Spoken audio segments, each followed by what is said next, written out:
Takže čau lidi, já vás vítám u tohoto videa. Dneska takový krutý video. Dneska jsem se rozhodl, že budu jíst, tady máme píseček, budu jíst písek. Pokud ten písek s ním, tak se mi nic nestane. Pokud ten písek vyplivnu, nebo s ním něco udělám, prostě ho dám pryč, vyplivnu, tak budu muset skočit tady do toho křovího. Ale jako, ono se to zdá takový lehký, ale ono to strašně píchá. Strašně vážně, strašně to bolí. Já už jsem to zkoušel. Takže jdem na to.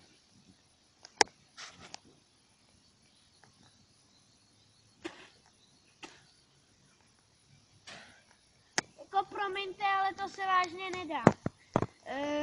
Takže vlastně to, jako ono, to není až tak hrozný, ale pak se vám to po delší době zalepí po celý puse a bude to tam mít asi půl hodiny takhle, to tam cítit.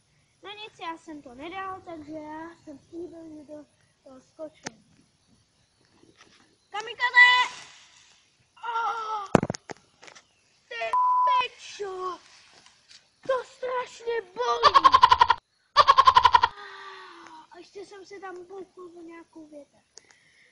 No nic, já bych tady tím tohle video ukončil. Dávejte lajky, odběratele a to je asi všechno, tak čau.